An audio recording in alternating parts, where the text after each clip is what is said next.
Student learner YouTube চ্যানেলে তোমাদের সকলকে স্বাগত জানাই। আজ আমাদের আলোচ্য বিষয় তৃতীয় শ্রেণীর গণিত বিষয়ের সেকেন্ড সামেটিভ এক্সাম অর্থাৎ দ্বিতীয় পর্যায়ক্রমিক মূল্যায়নের একটা উত্তর সহ নমুনা প্রশ্নপত্র নিয়ে। ফুল মার্কস তোমাদের থাকবে 20, সময় থাকবে 40 মিনিট। প্রশ্নপত্রটা তোমাদের সেট নাম্বার 4। সরাসরি স্ক্রিনে তোমরা উত্তর সহ নমুনা প্রশ্নপত্রটা দেখতে পাচ্ছ। 1. সঠিক উত্তরে টিক চিহ্ন দাও। 1 × 7 = 7। ক 1 জোড়া সমান 1টি, 2টি না 3টি? সঠিক উত্তর হবে 2টি।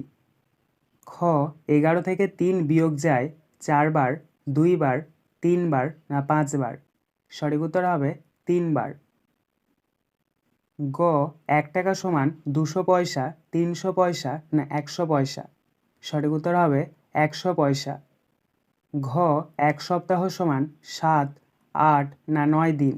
সঠিক উত্তর হবে 7 দিন। ইঙ 13কে 2 দিয়ে ভাগ করলে ভাগশেষ থাকে 0, 1 না 2? সঠিক উত্তর হবে 1। চ 7টা 8-এর যোগফল 55, 56 না 57? সঠিক উত্তর হবে 56। ছ 8 বার 5 ঘর লাফালে হয় 40, 45 না 50? সঠিক উত্তর হবে 40। 2. সঠিক উত্তর লিখে ফাঁকা ঘর পূরণ করো। 1 × 3 = 3। ক ভাজক গণিত ভাগফল যুক্ত ভাগশেষ সমান ড্যাশ, অর্থাৎ একটা বক্স দেওয়া রয়েছে। দেখো, ভাজক গণিত ভাগফল যুক্ত ভাগশেষ সমান হয় ভাজ্য, তাই আমরা বক্সের মধ্যে লিখব ভয়াকার বর্গীয় জয় জফলা ভাজ্য। খ একটা বক্স দেওয়া রয়েছে, তারপরে ভাগ, তারপরে 9 = 4, অর্থাৎ 9কে কত দিয়ে ভাগ করলে 4 হয়? 9কে 36 দিয়ে ভাগ করলে 4 হয়, তাহলে এখানে আমরা বক্সের মধ্যে লিখব 3 × 10 = 36। গ 8 × 2 = তারপর একটা বক্স, অর্থাৎ 8-এর সাথে 2-এর গুণ করলে কত হয়? 8 × 2 = 16 হয়, তাহলে এখানে আমরা বক্সের মধ্যে লিখব 1 × 10 = 16। 3 যোগফল নির্ণয় করো, প্রশ্নের মান 2। 12 টাকা 10 পয়সা যোগ 3 টাকা 40 পয়সা। ডান দিক থেকে যোগ করো। দেখো, 0 আর 0 যোগ করলে 0 হয়, 1 আর 4 যোগ করলে 5 হয়, তাহলে 5 লেখো। 2 আর 3 যোগ করলে 5 হয়, 5 লেখো, আর 1 আছে, একটা নামিয়ে দাও। তাহলে এখানে আমাদের যোগফলটা বেরোলো 15 টাকা 50 পয়সা। 4 গুণফল নির্ণয় করো, প্রশ্নের মান 2। 6 × 10 = 69 গুণ 3। 69কে 3 দিয়ে গুণ করতে হবে। তাহলে প্রথমে তোমরা 3-এর সঙ্গে 9-এর গুণ করো। 3 × 9 কত? 27, 27-এ 7 বসাও, হাতে 2 নাও।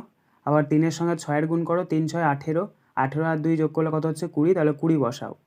তাহলে এখানে আমাদের গুণফলটা বেরোলো 207।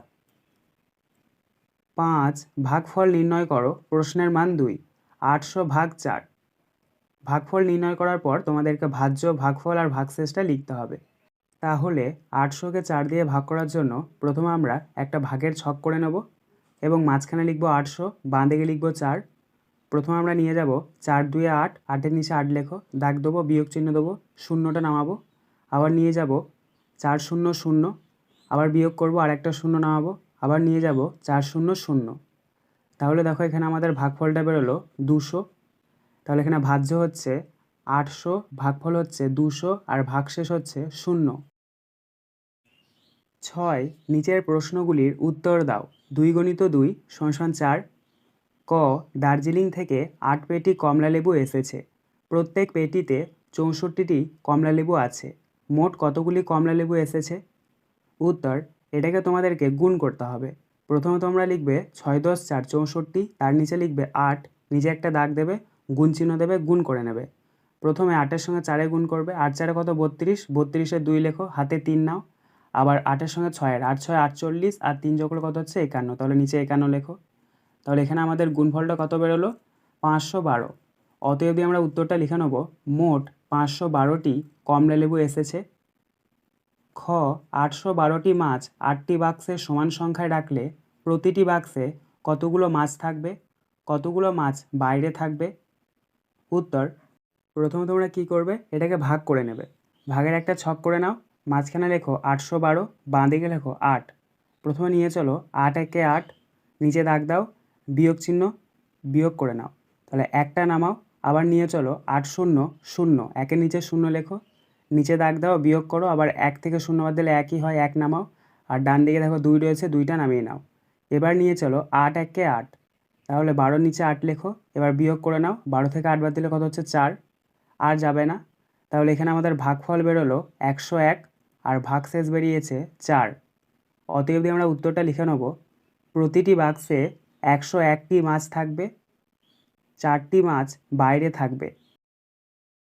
আজকের আলোচনা পর্বটি এখানেই শেষ হলো। আশা করি ভিডিওটি তোমাদের ভালো লেগেছে। যদি ভালো লাগে একটা করে লাইক করে দিও।